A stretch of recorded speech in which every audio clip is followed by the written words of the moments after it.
Šiandieną mes kalbėsime apie saviugdą, kuri tiesiog išplaukia iš jūsų gebėjimo valdyti save.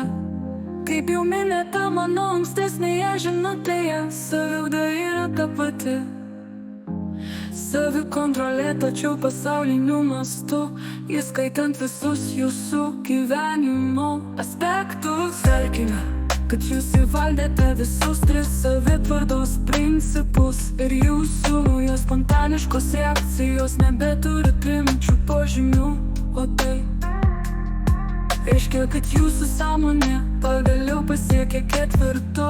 ar 5. matavimo lygį. Dabar priėjo eilė įvaldyti saviugdos įgūdžius. Kaip tai galima išreikšti? Visų pirma, keičiant savo gyvenimo būdą, kuriam nuo šiol galioja visai kiti dėsniai. Apskritai tai žymi jūsų sąmonės išėjimą už trimatės matricos.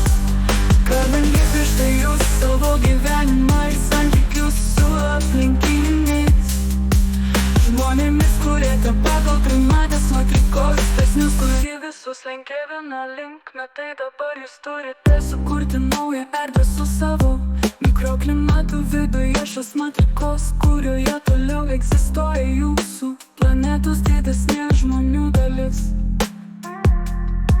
Ir čia saviugda pagrįsta 5. matavimo būties principais, gali atlikti lemiamą vaidmenį.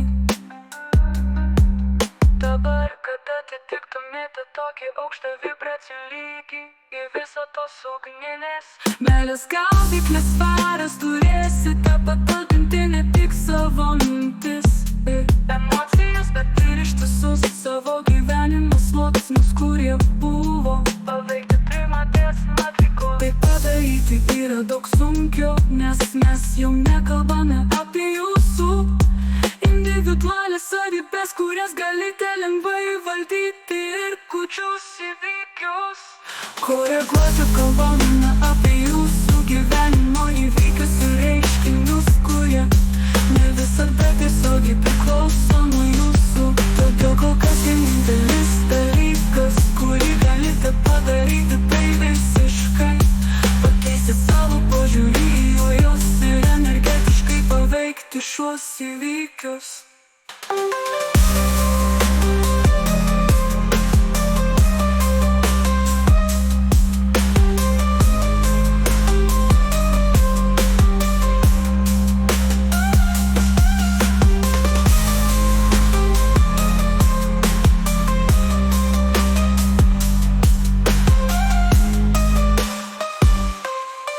Visų pirma, keičiant savo gyvenimo būdą, kuriam nuo šiol galioja, tai jūsų gyvenimo būdą, kuriam nuo šiol gyvenimo būdą, kuriam nuo šiol galioja. Visada tiesiogiai priklauso nuo jūsų.